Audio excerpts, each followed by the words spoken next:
اتنا تو کرم کرنا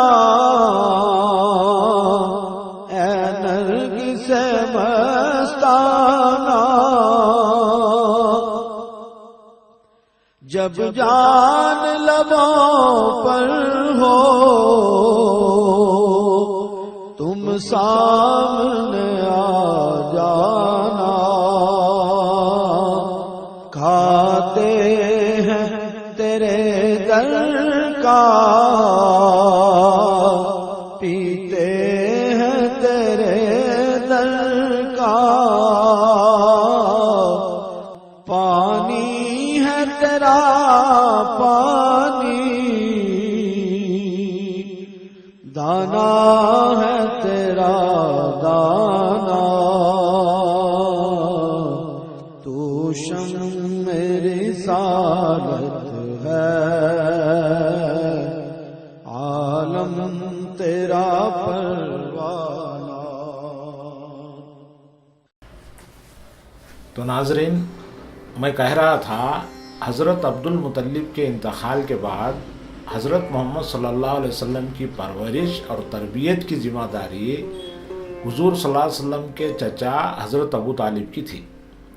حضرت ابو طالب نے نبوت سے پہلے اور نبوت کے بعد تقریباً 45 سال تک حضور صلی اللہ علیہ وسلم کی حفاظت اور پاسداری کی، ہر حال اور ہر وقت میں آپ کے حامی اور مددگار رہے۔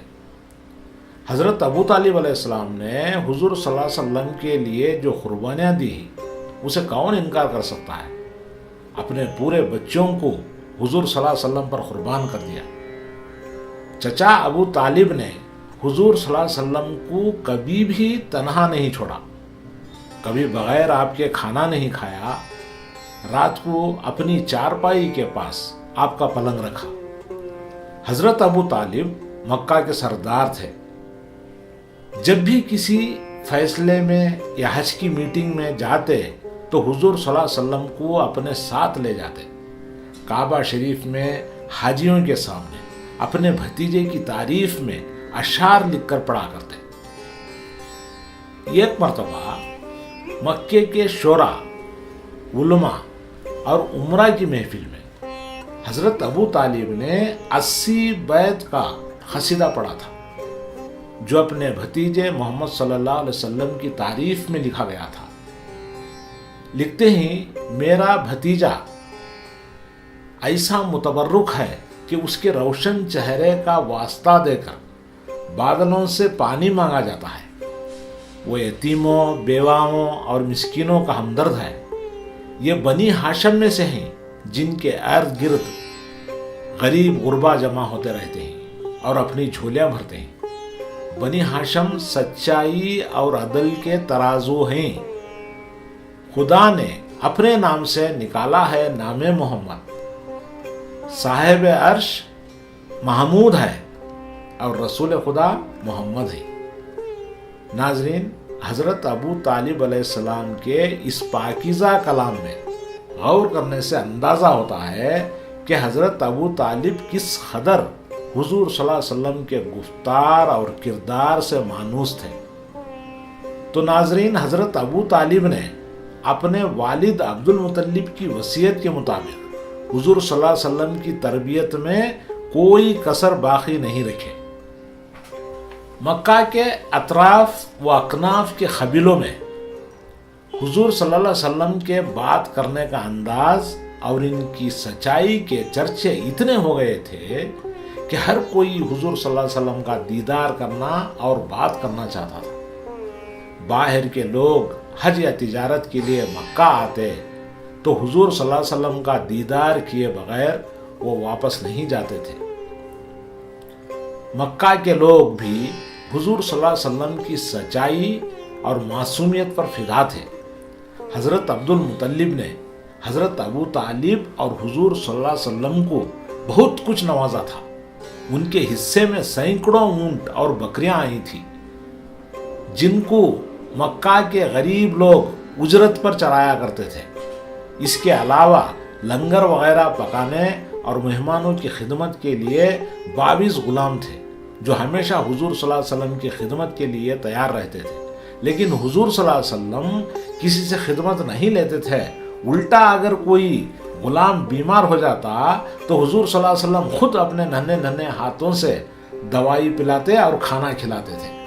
ناظرین، آپ جانتے ہیں ہاشمی خاندان یعنی حضور صلی اللہ علیہ وسلم کا خاندان بہت بڑا خاندان تھا. پورے ہاشمی خاندان کے اونٹ بکریاں چرانے، دودھ نتھارنے اور گھروں میں خدمت کرنے کے لیے 200 سے زیادہ غلام اور لونڈیاں تھیں. سب کے سب حضور صلی اللہ علیہ وسلم پر جان چھڑکتے تھے، کیونکہ حضور صلی اللہ علیہ وسلم صرف 10 سال کی عمر میں سب کا خیال رکھتے، سب کا حال چال پوچھتے. دوسرے ملکوں کے بیوپاری اور حاجی لوگ حضرت ابو طالب علیہ السلام کی خدمت میں تحفے اور کھانے کی چیزیں پیش کرتے تو حضور صلی اللہ علیہ وسلم اپنے ننھے ننھے ہاتھوں سے غلاموں اور لونڈیوں میں تقسیم فرما دیتے تھے. چچا ابو طالب یہ دیکھ کر خوشی سے پھولے نہیں سماتے تھے. حضور صلی اللہ علیہ وسلم کی عمر مبارک 12 برس کی ہو گئی تو حضرت ابو طالب نے حضور صلی اللہ علیہ وسلم کو ساتھ لے کر پہلی بار تجارت کے لیے ملک شام گئے. اسی طرح حضرت ہاشم علیہ السلام کے جتنے بزنس سینٹر تھے جیسے شام، یمن، مصر، روم، ایران، چین وغیرہ سب جگہ ساتھ لے گئے. بڑے بڑے تاجروں، قبیلے کے سرداروں، مذہبی رہنماؤں اور شہنشاہوں سے تعارف کروایا. اسی طرح 16 سال کی عمر تک حضرت ابو طالب نے حضور صلی اللہ علیہ وسلم کو فن تجارت اور فن طب میں لاسانی بنا دیا. حضور صلی اللہ علیہ وسلم کی عمر مبارک جب 16 سال کی ہو گئی اور چچا ابو طالب کو اپنے بھتیجے کے اخلاق و آداب، ایمانداری، تجارت پر اطمینان ہو گیا تو مال تجارت دے کر تجارتی قافلے کے ساتھ تنہا روانہ کر دیا.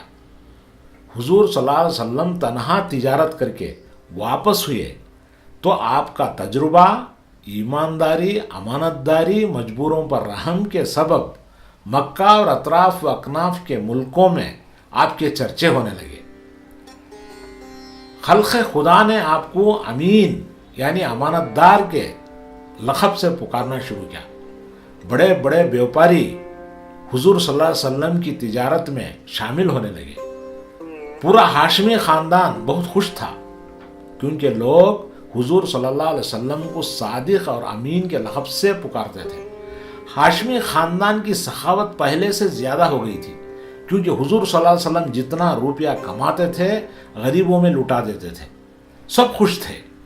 اگر کسی کو جلن تھی تو وہ تھا امیہ خاندان یعنی یزیدی خاندان کی نیند حرام ہو چکی تھی، لیکن وہ مجبور تھے، کچھ کر نہیں پا رہے تھے، بس اندر ہی اندر جل بھن کر رہ جاتے.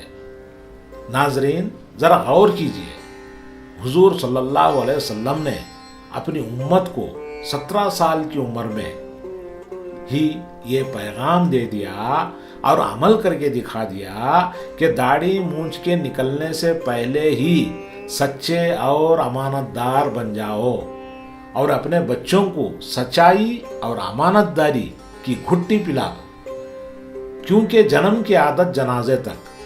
ناظرین اس اخلاقی تعلیم پر نہ کبھی ہم نے غور کیا اور نہ عمل کیا. صرف یونیفارم ڈال کر اور ہاتھ میں بندوق پکڑے دنیا سے یہ منوانے کی کوشش کر رہے ہیں کہ دیکھو ہم سچے ہیں. دنیا سے چلا چلا کر کہہ رہے ہیں کہ صرف ہم سچے ہیں، مگر کوئی ماننے کو تیار نہیں. دنیا ہم کو اس کا جواب کیسے دے رہی ہے یہ آپ دیکھ رہے ہیں. اللہ نے تو سورہ فتح میں فرعون کو بھی نرمی سے بات کرنے کا حکم دیا ہے. ناظرین ایک اور بات آپ کو بتا دوں،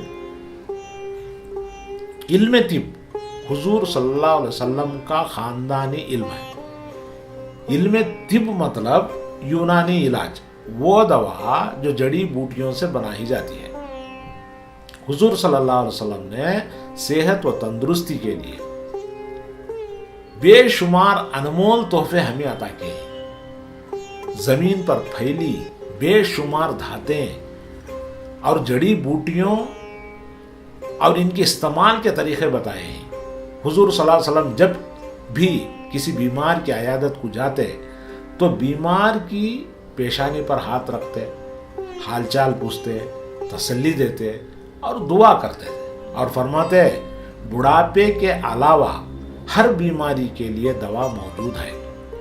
کہنے میں ایک چھوٹا سا جملہ ہے، لیکن اس جملے پر غور کریں تو صاف سمجھ میں آتا ہے کہ حضور صلی اللہ علیہ وسلم نے دوا کی کھوج پر ڈاکٹروں اور مریضوں دونوں کو ابھارا ہے، اس لیے کہ مریض جب یقین کر لیتا ہے کہ ہر بیماری کی دوا موجود ہے تو پھر اس کے دل میں امید پیدا ہو جاتی ہے اور مریض بیماری سے بچنے کی جدوجہد کرنے لگتا ہے اور ڈاکٹر ریسرچ کرتے کرتے ہر نئی بیماری کا علاج پکڑتا ہے۔ رسول اکرم صلی اللہ علیہ وسلم نے فرمایا میری امت اگر میتھی کے فوائد کو سمجھ لے تو وہ اسے سونے کا مول دے کر بھی خریدنے میں دریغ نہ کرے۔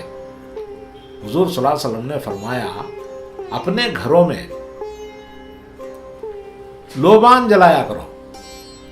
ناظرین، لوبان جلانے سے گھروں میں خوشبو بھی رہتی ہے اور جراثیم بھی مرتے ہیں، اور لوبان کو دوائی کے طور پر بھی استعمال کیا جاتا ہے۔ اس لیے جب کوئی مرتا ہے تو لوبان، عود اور عود بتی وغیرہ جلایا جاتا ہے تاکہ خوشبو بھی رہے اور جراثیم بھی مر جائے۔ صوفی بزرگ سعدی رحمۃ اللہ علیہ نے لکھا ہے کسی بادشاہ نے رسول اکرم کی خدمت میں ایک حکیم بھیجا کہ ضرورت کے وقت آپ کی جماعت کا علاج کرے۔ حکیم کئی مہینے مدینے میں رہا مگر کوئی بیمار نہ ہوا، تو اس نے حضور صلی اللہ علیہ وسلم سے عرض کیا یا رسول اللہ، مدت سے میں آپ کے جانثاروں کی خدمت کے لیے حاضر ہوں مگر اس عرصے میں کوئی بیمار ہی نہ ہوا۔ تو حضور صلی اللہ علیہ وسلم نے فرمایا ان لوگوں کا قاعدہ یہ ہے کہ جب تک بھوک غالب نہ ہو کھانے کو ہاتھ نہیں لگاتے، اور ابھی پیٹ بھرا نہیں کہ ہاتھ روک لیتے ہیں، یعنی نلڈے تک نہیں کھاتے۔ حکیم نے کہا بے شک تندرستی کا یہی اصل راز ہے۔ تو ناظرین، حضور صلی اللہ علیہ وسلم کی خاندانی نشانی علم طب کا فائدہ جتنا اٹھانا تھا اتنا ہم نہیں اٹھا پائے۔ زمانے کے تحت جتنا اس علم میں ترقی کرنا تھا اور ریسرچ کرنا تھا وہ ہم کر نہیں پائے۔ ریسرچ کرنے کے لیے اسکول کالج جانا پڑتا ہے۔ اسکول اور کالج ہمارے لیے درد سر ہے۔ اس علم کو جس نے جاننا چاہا قدرت نے اسے عطا کر دیا، اور جو اس سے غافل رہا اس کے متعلق کچھ کہنا ہی بیکار ہے۔